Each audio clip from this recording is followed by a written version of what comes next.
तर्क संग्रह के अंतर्गत हमने कल जो व्याख्यान दिया था उसमें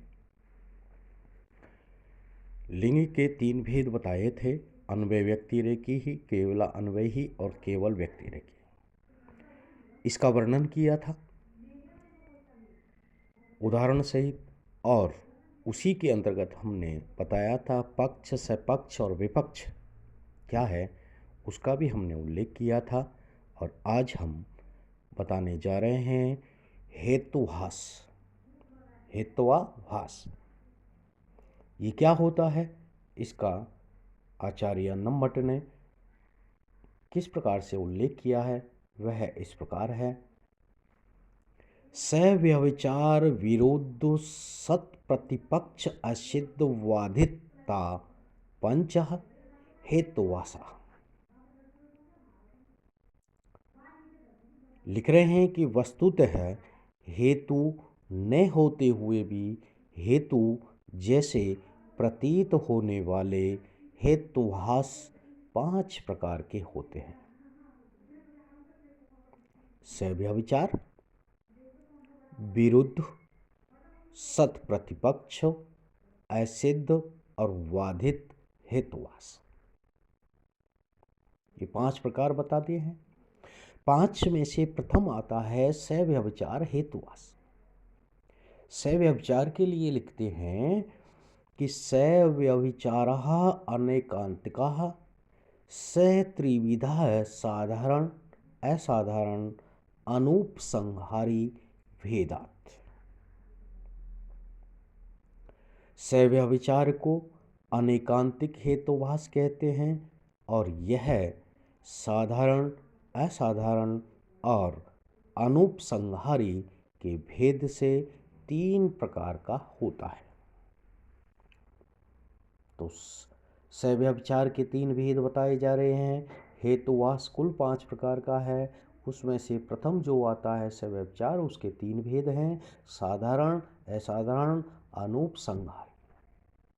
तो उसमें से प्रथम का जो लक्षण दिया जा रहा है साधारण का, वो लिख रहे हैं कि तत्र साध्यभाववत् वृत्ति ही साधारणो अनेकांतिका पर्वतो वही नुमान है प्रमेत्वादित है तत्र प्रमेत्वश्य है वहीन्यभाववती हृदय विद्वानत्वात्। लिख रहे हैं कि जो हेतु साध्य के अभाव वाले पदार्थ में रहता है उसे साधारण अनेकांतिक कहते हैं। सव्यभिचार के 3 भेद, साधारण, असाधारण, अनुपसंहारी। उसमें से साधारण का यहाँ लक्षण बताया जा रहा है कि जो हेतु साध्य के अभाव वाले पदार्थ में रहता है उसे साधारण अनेकांतिक कहते हैं। लिख रहे हैं पर्वतो वही नुमान प्रमेत्वादिति ही, पर्वत तो अग्नि वाला है प्रमेय होने से यहाँ पर प्रमेत्व हेतु साध्य अग्नि के अभाव वाला पदार्थ हर्दमानी की तालाब में रहता है, इसलिए यहाँ पर प्रमेत्वत्व हेतु व्यभिचारी होने से साधारण हेतुवास हो गया। नंबर 2 असाधारण हेतुवास, उसके बारे में बताया जा रहा है कि सर्वो सपक्ष विपक्ष व्यावृत्त पक्ष मात्र वृत्ति ही साधारण है, यथा शब्दो नित्य है शब्दत्वात् इति ही, शब्दत्व ही सर्वभ्यो नित्यभ्यो अनित्यभ्यश्च व्यावृत है शब्द मात्र वृत्ति। जो हेतु समस्त सपक्ष और विपक्षों में न रहकर केवल पक्ष में रहता है उसे असाधारण अनेकांतिक हेतुवास कहते हैं। जैसे शब्दों नित्य है शब्दत्वात् इति ही, शब्द जो है वह नित्य है शब्द वाला होने से। शब्दत्व ही समस्त नित्यत्व और अनित्यत्व व्यावृत्त शब्द मात्र में रहता है। नंबर 2, असाधारण हेतुवास कहलाता है। नंबर 3 आता है शब्दविचार का नंबर 3 भेद। अन्वय व्यतिरेकी ही दृष्टांत रहित अनुपसंहार यथा सर्वम अनित्यम प्रमित्ववादिति ही अत्र है सर्वस्यापि ही पक्षवातः दृष्टांतो नास्ति। अन्वय व्यतिरेकी दृष्टांत रहित अनुपसंहारी कहलाता है।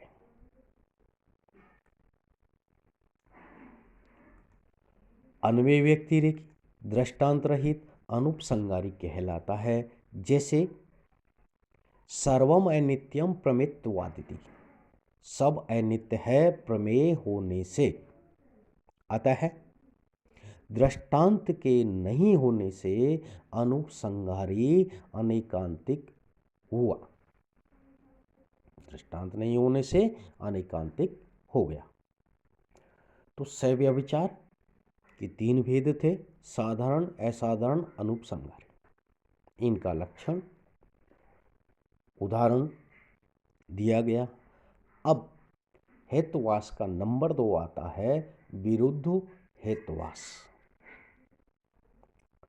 इसका लक्षण दिया जा रहा है कि साध्याभाव व्याप्तो हो हेतुहुर विरुद्ध यथा शब्दो नित्य है कृतकत्वात् इति ही अत्र कृतकत्वं ही नित्यत्वभावेन अनित्यत्वेन व्याप्तम्।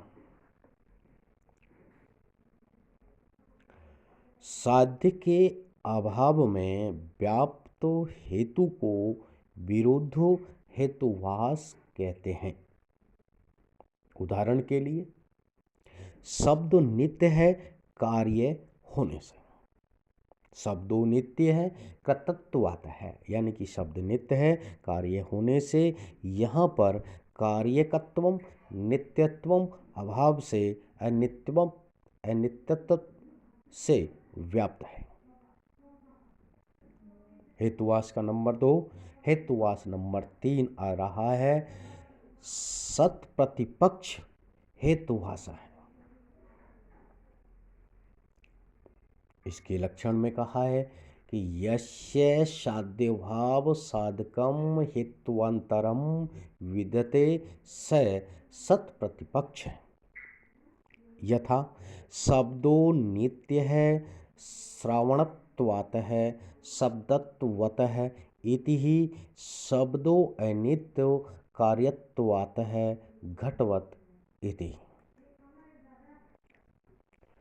सत्प्रतिपक्ष हेतुवास का लक्षण दिया, उसका अर्थ बताया जा रहा है कि साध्य के अभाव को सिद्ध करने वाला जिसका दूसरा हेतु विद्यमान हो वह सत्प्रतिपक्ष हेतुभास होता है। जैसे शब्द नित्य है श्रावणेन्द्रिय से ग्राह्य होने के कारण, शब्द नित्य है, श्रवण के माध्यम से उसको ग्रहण किया जाता है, इसलिए शब्द नित्य है। शब्दत्व और शब्द अनित्य है कार्य होने के कारण घट में। तो यहाँ स्पष्ट हो गया सत्प्रतिपक्ष हेतुवास। नंबर 4 आता है असिद्ध हेतुवास। असिद्धि त्रिविध है, आश्रय सिद्ध है, स्वरूपा सिद्ध है, व्याप्तवात सिद्ध शेति। असिद्ध हेतुवास 3 प्रकार का माना है, आश्रय सिद्ध, स्वरूपा सिद्ध और व्याप्तवात सिद्ध। इसमें से नंबर 1 आता है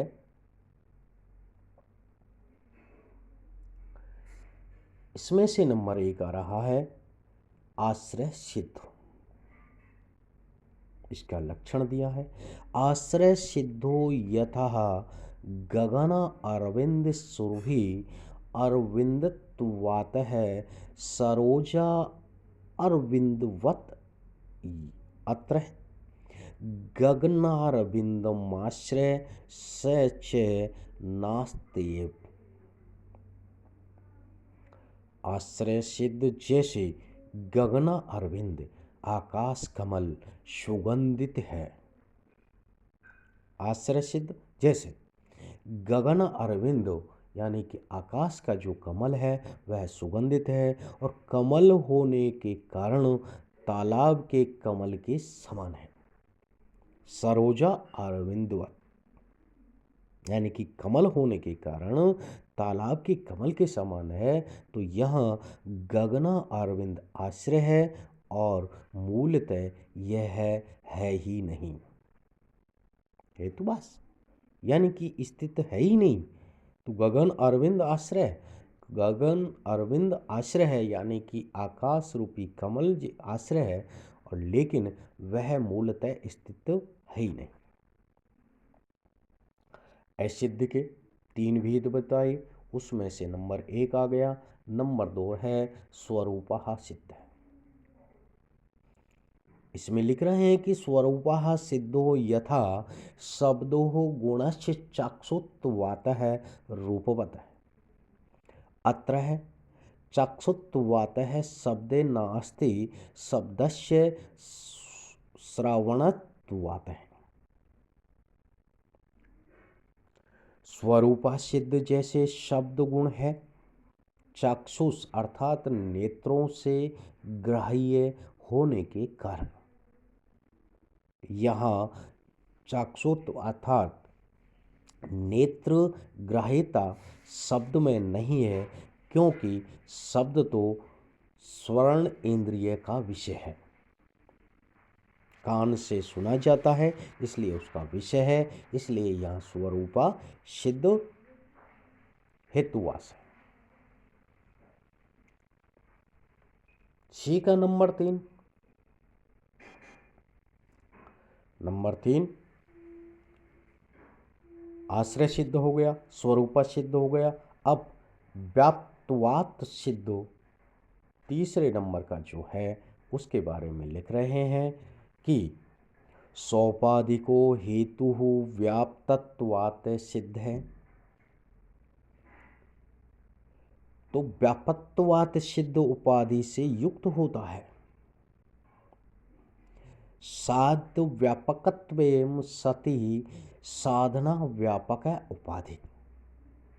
जो साध्य में व्यापक रूप से हो किंतु साध्य में व्याप्त न हो वह उपाधि होती है।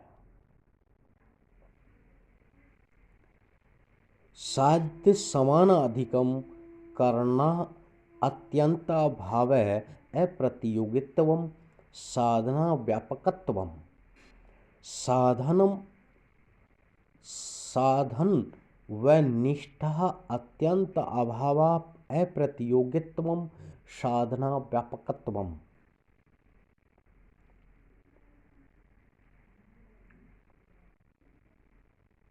तो इस प्रकार से यहाँ कह रहे हैं कि साध्य के समान आधार वाले अर्थात साध्य के आश्रय में त्रैकालिक अभाव का प्रतियोगी न होना साध्य व्यापक है। साधन अर्थात हेतु वाले में विद्यमान अत्यंत अभाव का प्रतियोगी होना साधन व्यापक है। उदाहरण दे रहे हैं, जैसे लिख रहे हैं कि पर्वतो धूमवाने बहिर्मत्वात् इति ही अत्र आंध्र ईंधन संयोगे उपाधि तथा ही यत्र धूमस् तत्र ईंधन संयोगे इति ही साध्य व्यापकत्वम यत्र वहीन तत्र ईंधन संयोग नास्ति ही अयोग लके आंध्र ईंधन संयोगाभावदिति साधन अव्यापकत्वम् एवं साध्य व्यापकत्वे सति साधन अव्यापकत्वा ईंधन संयोग उपाधि सौपाधिकत्वातं वही मत्वं व्याप्तत्वात् असिद्धम्। जैसे उदाहरण इन्होंने लिखा है, उदाहरण में दे रहे हैं कि पर्वतो धूमने बहिमत्वात् इति ही, पर्वत धुएं वाला है आग से युक्त होने के कारण। यह आंध्र ईंधन का संयोग उपाधि है, अर्थात गीली लकड़ी का होना उपाधि है। जहाँ धुआं होता है वहाँ गीले ईंधन का संयोग होता है, यह साध्य की व्यापकता है। जहाँ आग होती है वहाँ गीले ईंधन का संयोग अनिवार्य नहीं होता। जैसे उदाहरण दे रहे हैं कि लोहे के गोले में गीले ईंधन का संयोग नहीं है, यह साधन की आवश्यकता है। इस प्रकार साध्य में व्यापक रहते हुए साधन हेतु में व्यापक होने के कारण आंध्र ईंधन संयोग उपाधि है। वही मत्वम अर्थात आग से युक्त होना हेतु उपाधि युक्त होने के कारण व्यापकत्वात् सिद्ध है।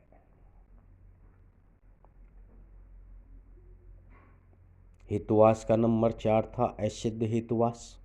इसके 3 भेद बताए थे, आश्रय सिद्ध, स्वरूप सिद्ध है और व्यापकत्वात् सिद्ध है। अब हमारा हेतुवास का अंतिम जो 5वां नंबर है वह है वादिता हेतुवास।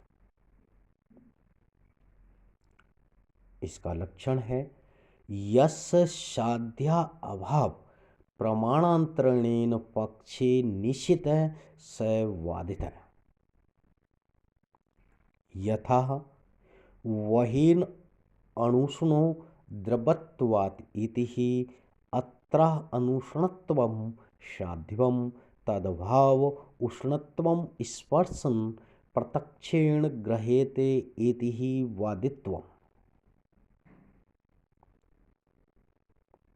इसको स्पष्ट किया जा रहा है कि जिस हेतु के साध्य का अभाव प्रमाणांतरण के पक्ष में निश्चित हो वह वादित हेतुवास होता है।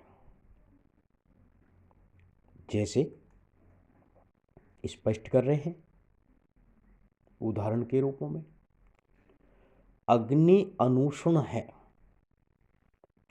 द्रवत्व के कारण। अग्नि अनुष्ण है द्रवत्व के कारण। यहाँ साध्य है अनुष्णत्वम, उसका अभाव है उष्णत्व, स्पर्श प्रत्यक्ष से ग्रहण होने से वादित हुआ, इसलिए यहाँ वादित हेतुवास होता है।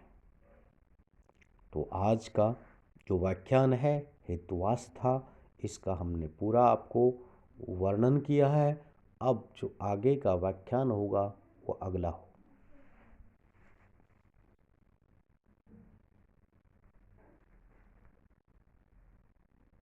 पीयूष